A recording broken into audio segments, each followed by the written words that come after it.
tout le monde, j'espère que vous allez bien. Alors aujourd'hui on se retrouve pour parler des glucides. Je m'appelle Morgane Pearl, je suis coach en développement personnel, naturopathe et mentor holistique et ma mission est de t'aider à retrouver un certain équilibre entre ton corps et ton esprit à travers des activités mentales et physiques, la naturopathie et le coaching en développement personnel.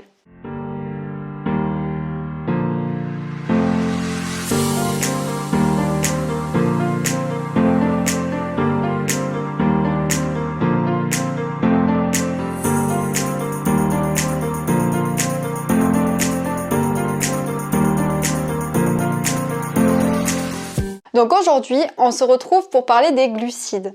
Les glucides sont plus communément appelés les sucres. Ils nous servent de carburant et leur rôle principal est d'apporter de l'énergie aux cellules de l'organisme. On peut diviser les glucides en deux groupes.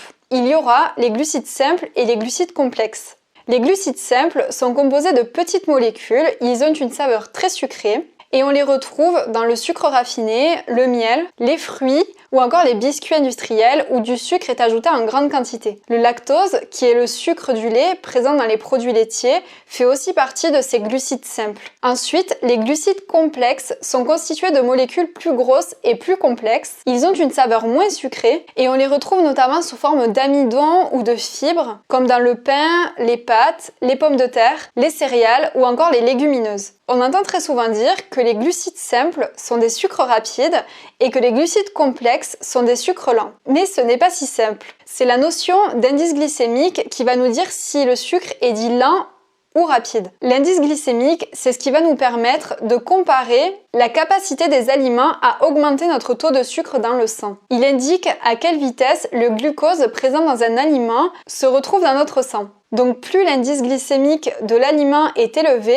plus le taux de sucre dans le sang va augmenter rapidement à la suite de l'absorption de l'aliment. Donc dans le cas d'un apport important en glucides, c'est notre pancréas qui va sécréter de l'insuline. Cette hormone, elle va avoir le rôle de réguler le taux de sucre dans notre sang. Donc plus l'index glycémique d'un aliment est élevé, plus la sécrétion d'insuline est importante. L'insuline, elle va alors transformer et stocker le glucose sous forme de glycogène. De cette manière, notre corps pourra les utiliser plus tard comme source d'énergie pour les muscles, le cœur ou encore le cerveau. Mais notre capacité à stocker du glycogène est limitée. Et lorsque le stock de glycogène est saturé, c'est à ce moment-là que l'insuline, elle va transformer le glucose en graisse. Et c'est cette graisse qui va être stockée dans les tissus adipeux du corps, c'est-à-dire les réserves graisseuses situées sous la peau. Alors pour vous donner quelques exemples d'aliments à indice glycémique faible, vous avez par exemple les légumineuses, les oléagineux, certains fruits, les céréales complètes ou encore le chocolat noir. Dans ce qui est des aliments à indice glycémique élevé, vous aurez par exemple les pommes de terre, le pain blanc, les pâtes, les galettes de riz, les confiseries ou encore les fruits secs. Et pour finir, il y a plusieurs facteurs qui sont importants à connaître car ils peuvent impacter l'indice glycémique d'un aliment.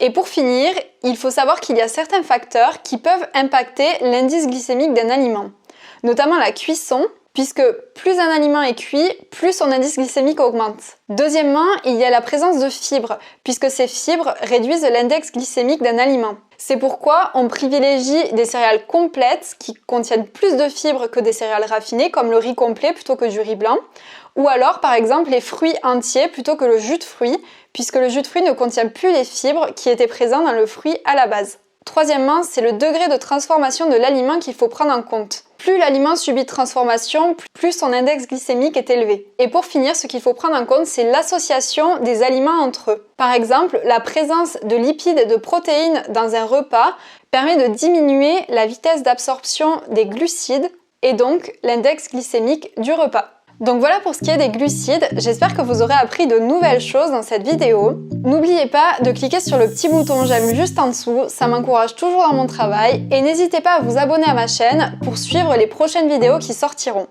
En attendant, je vous fais des gros bisous et je vous dis à très vite, ciao!